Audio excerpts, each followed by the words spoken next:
మోసే ఐగుప్తీయుల సకల విద్యలను అభ్యసించి మాటల యందును కార్యముల యందును ప్రవీణుడై ఉండెను.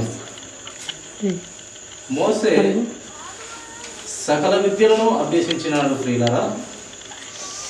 అలాగే ప్రతి మాటల యందును అనేక కార్యముల యందును మంచి ప్రవీణత గలవాడై ఉండినట్టుగా మనకు లేఖనము తెలియపరుస్తుంది. అలాగే పౌలు గారు కూడా ఆయన గమనీయుల పాదాల యొక్క ఈ వాక్యాన్ని అవకాశం పట్టినట్టుగా వాక్యాన్నంతా ధ్యానించినట్టుగా మనం చూస్తాం.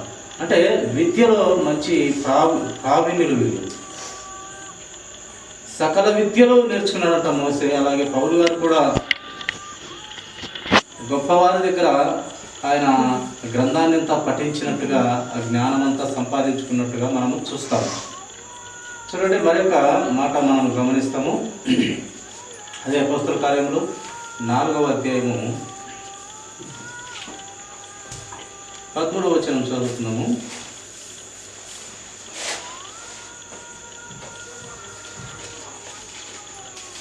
వారు పేతురు యోహానుల ధైర్యమును చూచినప్పుడు వారు విద్య లేని పామరులని గ్రహించి ఆశ్చర్యపడి వారు యేసుతో కూడా ఉండిన వారని గుర్తెరిగిరి. వీరైతే చూడండి, విద్య లేని పామరులు వీళ్ళు. వాళ్ళిద్దరైతే చక్కని విద్య కలిగిన వారు, సమస్త విద్యలు అభ్యసించిన వారంట.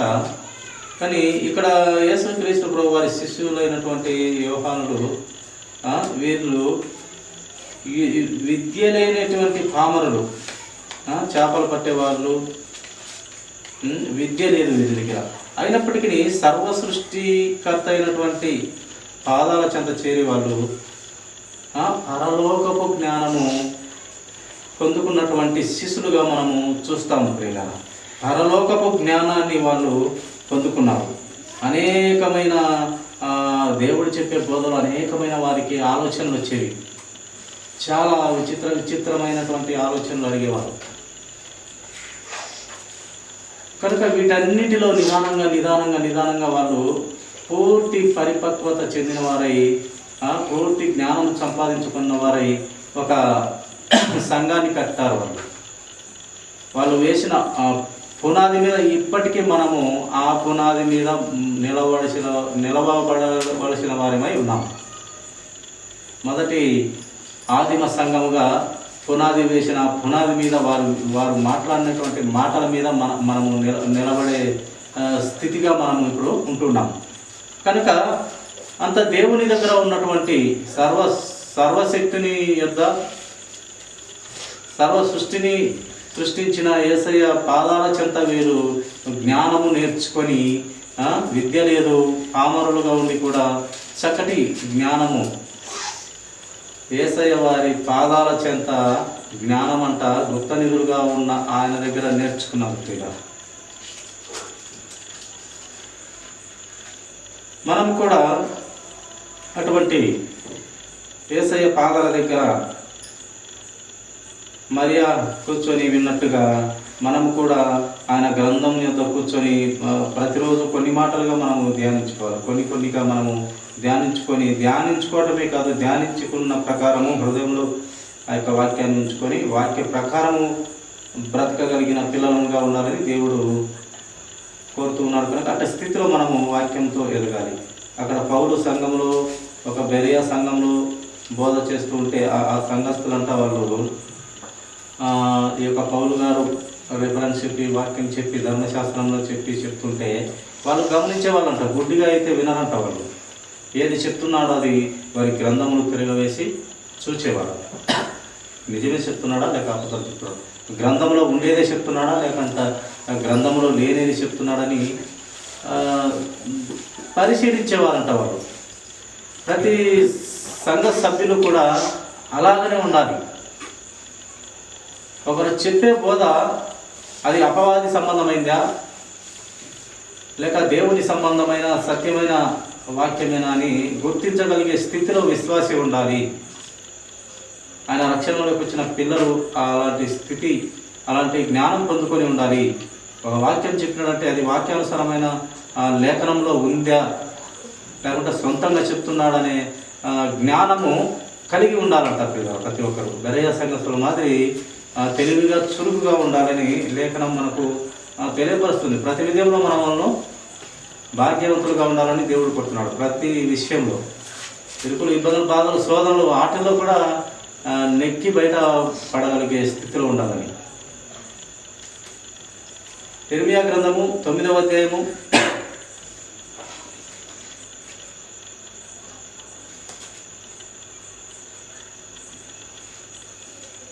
20వ వచనం చూసుకున్నామండి.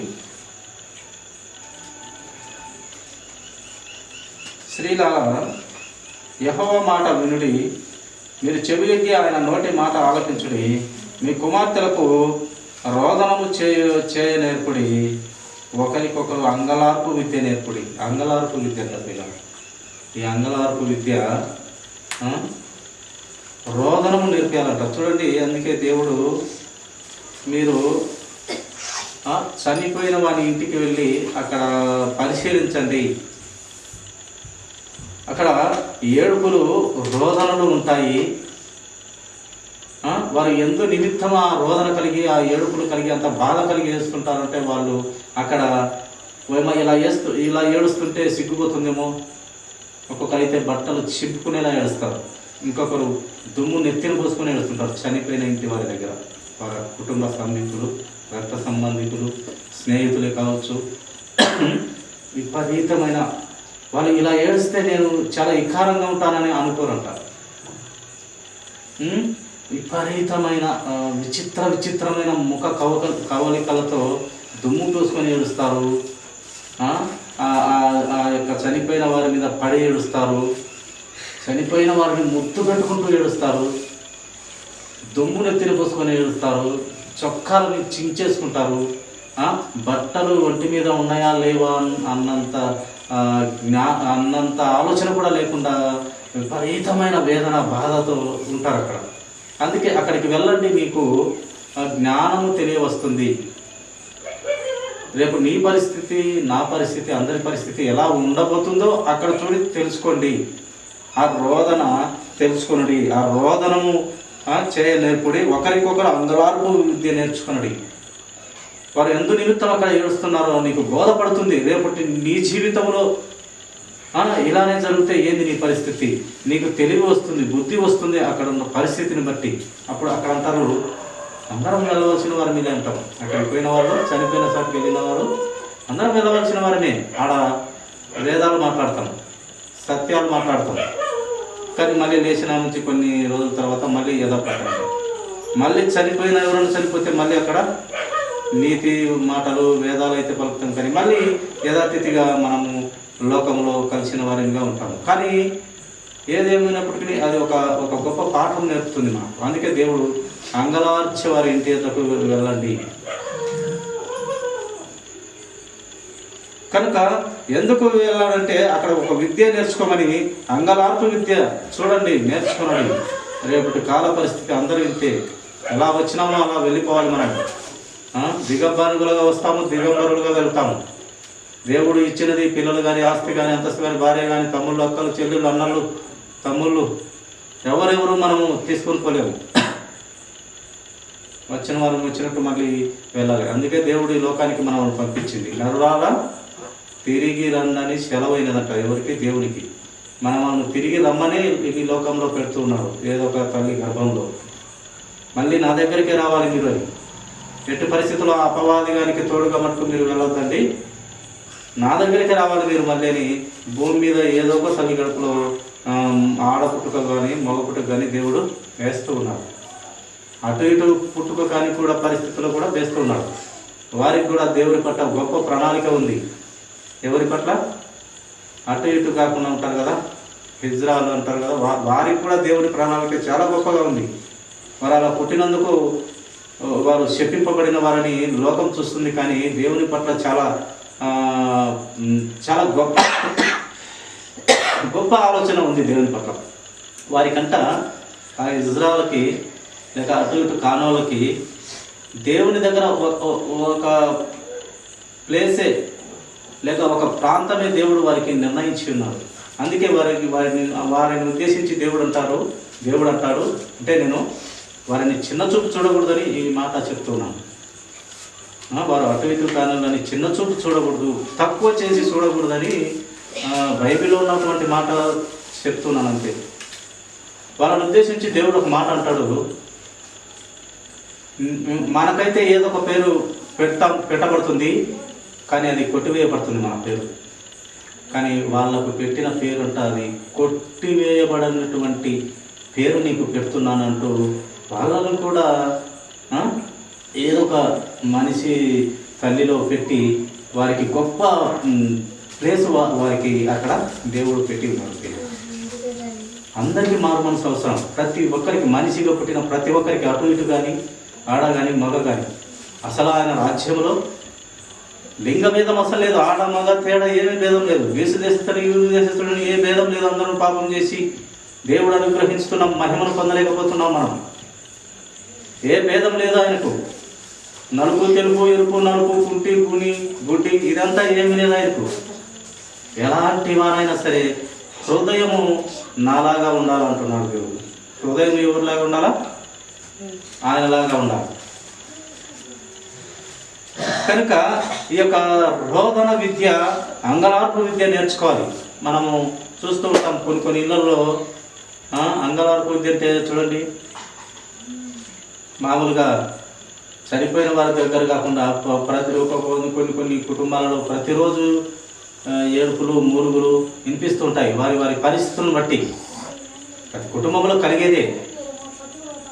కానీ ఎల్లవేళలా అలా ఉంటే, అన్ని రోజులు అలాగనే ఉంటే మనుషులము బ్రతకలేము, జీవించలేము, ఆలోచన చెడిపోతుంది. అందుకే ప్రతిదానికి జవాబు గ్రంథంలో పెట్టి ఉన్నారు పిల్ల. కనుక మన ఇరుకును బట్టి, ఇబ్బందులు బట్టి, బాధలను బట్టి, ఆర్థిక ఇబ్బందులే కావచ్చు, కుటుంబంలో సమస్యలు కావచ్చు, విపరీతమైన వేదనలే కావచ్చు, గుండె చెదిరిన హృదయాలే కావచ్చు, వాక్యం ద్వారా తప్పితే ఎవరు మనము కట్టబడలేము, దిద్దబడలేము. ఆయన వాక్యమే అందరినీ మంచి త్రోవలో, వెలుగులో నడిపిస్తుంది ప్రియులారా. సంఖ్యాకాండము 24వ అధ్యాయము 16వ వచనం చూద్దాం. చూడండి, సంఖ్యాకాండము 24వ అధ్యాయము 16వ వచనం. దేవవాక్కులను వినిన వాని వార్త, మహోన్నతుని విద్య నెరిగిన వాని వార్త. అతడు పరవశుడై కన్నులు తెరిచిన వాడే సర్వశక్తుని దర్శనము పొందాము. దేవవాక్యములను వినిన వాని వార్త, మహోన్నతుని విద్య నెరిగిన వాడు. దేవుని మాట ఎవరైతే వింటారో అల్లరి చేయకుండా, అల్లరి చిల్లరిగా చేయకుండా, ఇటు అటు చూడకుండా దేవుని వాక్యం ఎవరైతే వింటారో వారంట ఎలాంటి వారుగా ఉంటున్నారని వాక్యం చెప్తుందంటే, ఆ మహోన్నతుని విద్య నేర్చుకుని వారంట వారు. ఎవరైతే దేవుని వాక్యాన్ని అంగీకరించి హృదయంలో స్థిరపరచుకుంటారో, వాక్యాన్ని ప్రేమించిన వాక్య ప్రకారం ఎవరైతే బ్రతుకుతారో ఆ మహోన్నతుని విద్య నేర్చుకుని వారంట ప్రియులారా. అందుకే దేవుని వాక్యము భయభక్తులు, శ్రద్ధాశక్తులతో మనం వినాలి. అందుకే దేవుడు అల్లరికి కర్త కాదంట, ఆయన సమాధానానికి కర్త. అందుకే ప్రతి సమాధానము, ప్రతి ఒక్కరి క్వశ్చన్కి, ప్రతి ఒక్కరి మానవ జీవిత మనుగడలో, జీవన విధానంలో ప్రతి దానికి క్వశ్చన్కి ఆన్సర్ బైబిల్లోనే దేవుడు చక్కగా పొందుపరిచినాడు. కనుక ఆయన మాటలు వినిన వాడంట, ఆ దేవుని వార్త వినిన వాడు ఆ మహోన్నతుని విద్య నెరిగిన వాడు. ఆ మహోన్నతుని విద్య వార్త, అతడు పరవశుడై కన్నులు తెరిచిన వాడై సర్వశక్తిని దర్శనం పొందుతాడు. సర్వశక్తిని యేసు క్రీస్తు ప్రభు వారి దర్శనం పొందుకుంటాడు. వాక్యాన్ని ఎక్కువగా ప్రేమించిన దాని ప్రకారము మనము బ్రతికినట్లయితే దేవుని దర్శనం పొందుకుంటాడు. ఎవరు చెప్తున్నారు ఈ మాట? గ్రంథమే మనకు, బైబిల్ గ్రంథమే మనకు తెలియపరుస్తుంది. అంత శక్తి గలది దేవుని మాటలు. ఆయన మాట ప్రకారం బ్రతికితే మనకు అట్టి ధన్యత, దీవెన, ఆయన ప్రత్యక్షత కనపరుచుకుంటాడంట. ఆయన ప్రణాళిక నీకు చెప్తాడు, నీకు నాకు అందరికీ. ఇదా ఇందు నిమిత్తం నిన్ను ఈ లోకానికి పంపించాను, ఈ పని నువ్వు సంపూర్తి చేసి నేను పిలిచినప్పుడు నువ్వు రావాలి. నరులవరా తిరిగి రండని సెలవైనది నాకు, అప్పుడు చెప్తాను ఏదో ఒక సమయం నువ్వు రావాలి. సంతోషంతో రావాలి నీ తండ్రి దగ్గరికి. నిన్ను సృష్టించిన నీ తండ్రి దగ్గరకు పిలిస్తే ఆనందంతో రావాలి. నువ్వు ఇక్కడ కన్నా సంతోషం, ఎక్కువైన సంతోషం నా దగ్గరే కదా ఉండేదని దేవుడు మాటలు పేరాలి. చివరిగా చూడండి, యెషయా గ్రంథము 44వ అధ్యాయము. యెషయా గ్రంథము 44వ అధ్యాయము 25వ వచనము. నేనే ప్రగల్పుల ప్రవచనములను వ్యక్తము చేయువాడను, సోదెగాళ్లను వెర్రివారినిగా చేయువాడను, జ్ఞానులను వెనుకకు త్రిప్పి వారి విద్యను అవిద్యగా చేయువాడను నేనే. పనికిమాలిన ఆలోచనను తిప్పి నాశనం చేయువాడను నేనే. దుష్ట ఆలోచనలను చెరిపేసేవాడిని నేనే, వారిని అంతము నుంచి వాడను నేనే. జ్ఞానుల ఆలోచనలను, సోదెగాండ్ర ఆలోచనలను వెర్రివారిగా చేసేస్తాడంట ఆయన.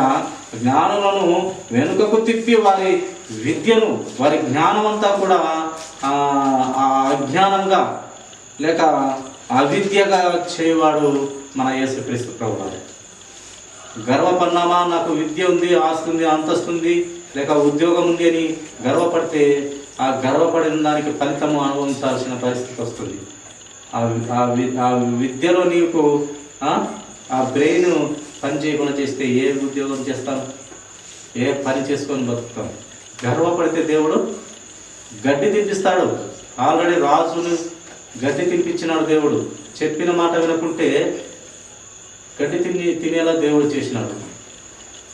నువ్వు కరెక్ట్గా నడుచుకోలేదంటే జాగ్రత్త అన్నప్పుడు అప్పుడు దేవుడితో నేను ఏంది, నా కోట ఏంది, నా దగ్గర పనివారేంది, నా సైన్యం ఏంది, ఎవరు నా దగ్గరికి వచ్చేదని అని గర్వపడినప్పుడు మోకాళ్ళ మీద 4 చేతులు కాళ్ళతో ఒక మృగం మాదిరి నడుస్తూ గడ్డి తిన్నాడు ఒక రాజు. గర్వపడితే ఏమవుతుంది నాయన? గడ్డి తింటామని చెప్పాలి. గర్వపడితే గడ్డి తినిపిస్తాడు దేవుడు. అది గర్వపడకూడదు. వినయ విధేయతలతో బ్రతకాలి. నీకాడ ఎంత జ్ఞానం ఉన్నా, ఆస్తి ఉన్నా, సంపద ఉన్నా, ఉద్యోగం ఉన్నా, ఏదున్నా వినయ విధేయతలతో బ్రతకమని దేవుని వాక్యం మనకు తెలియపరుస్తుంది. అలా బ్రతకుంటే ఏం చేస్తాడంట? వెరివారిగా చేస్తాడు. జ్ఞానం సైతం జ్ఞానం లేని వారిగా చేస్తాడు. పెంట కుప్పల మీద పనికిరాని వారిని పెద్ద స్థాయిలో నిలబెడతాడు. అంత శక్తి కలిగిన దేవుడు మన యేసుక్రీస్తు ప్రభువు. కనుక మనము ఆయన వాక్యంతో కట్టబడుతూ ప్రతిరోజు కొన్ని మాటలతో మనం సరి చేసుకోవాలి. వాక్యంతో అర్థం ముందు నిలుచుకొని మనం ఎలా సరి చేయబడతాము? పౌడరు పేరులో వేసుకొని అంతో ఇంతో ఉన్న అందాన్ని ఇంకొకరవా మెరుగు దిగుతామని, ఎంత అందగత్తైనా ఎంత అందగాడైనా అర్థం ముందు పోయేసరికి కొంచెం మేకప్ వేసుకుంటాం. అలాగే మనం కూడా ఈ బైబిల్ గ్రంథం అనే ఈ వాక్యం అనే బైబిల్ గ్రంథం దగ్గర మనం సరి చేసుకోవాలి. మనలో ఉండే పొరపాట్లు, చెడ్డ అలవాట్లు, చెడ్డు ఆలోచనలు వాక్యం ద్వారా తీసివేయాలి. అలా ఈ యొక్క వాక్యం అనే అర్థం ముందు ఇలా మనము సరి చేసుకునే బిడ్డలుగా ఉండాలని దేవుడు కోరుతున్నారు. కనుక అటు స్థితిలో మనం ఎదుగుదాము, ఆయన ఆలోచన చొప్పున మనం బ్రతుకుదాము. అటు జ్ఞానం అందరికీ దేవుడు మెండుగా పరిశుద్ధ ఆత్మ దేవుని అందరికీ తోడుగా మెండుగా ఉండదు కాక. ఇప్పటి మాటలు దేవుడు